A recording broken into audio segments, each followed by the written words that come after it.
Hey everybody, it's been a really long day. It's about 9:30 my time, but before I go to sleep or get ready for bed, I just wanted to share something about my day today. I was really touched. I went to a new church. A friend had mentioned it to me in my hometown of St. Louis, and I was in town. I said, "Well, let me come and check it out." And it's called Agape Time Ministries Inc.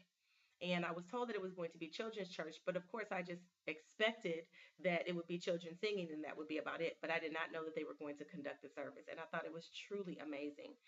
The children are called the Wind Carriers, and it started off with them singing a song, "Open the eyes of my heart, Lord.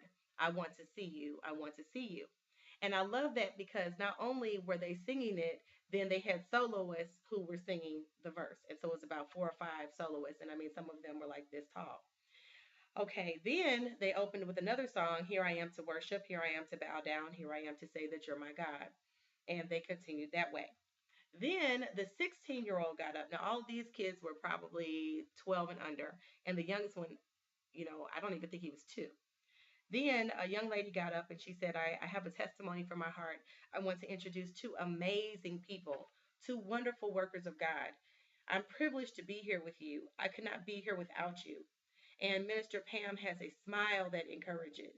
And I can't wait to see how your ministry unfolds because of the hard and enduring work you put in. This is what a 16-year-old said about her pastors. They're a married couple.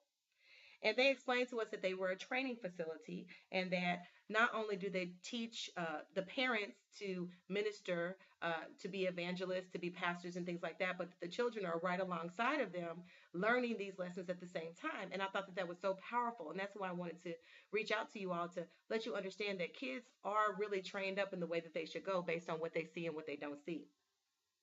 And then to top it off, we had another young person come up and actually do the word. And I learned later that she's only 7 years old and her name is Raven. And she said something that touched me. She said that we are supposed to live a life of kindness and spiritual honesty.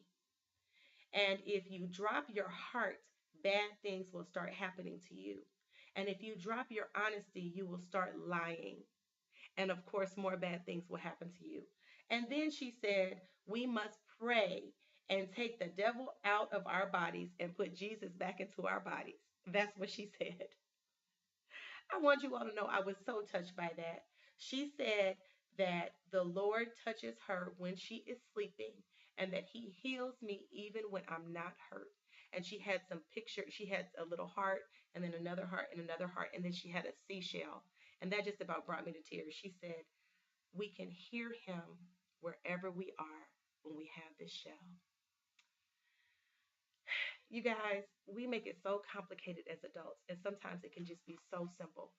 The rest of the sermon or the rest of the service, they had the kids coming and laying hands on adults and whoever needed prayer. Now, some of you all heard my message because I was talking about TD Jakes and Tyler Perry and this laying hands, but these were children who were laying hands on adults, and they were in four lines, and one was compassion, and it was two of them.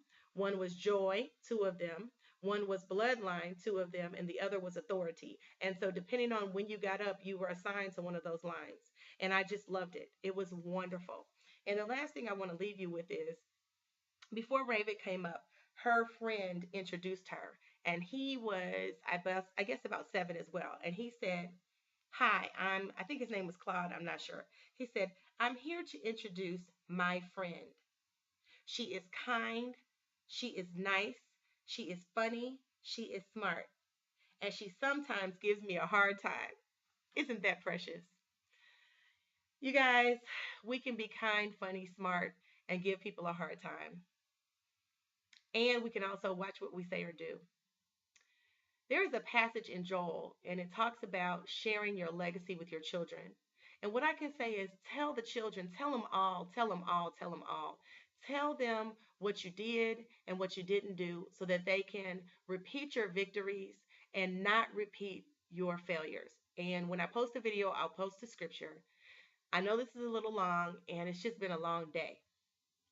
But I'm blessed to be able to sit here and share this with you because kids watch what you say and what they don't say, and they're most impressionable between the ages of 2 and 7 years old. So don't forget it. Thanks so much, and God bless.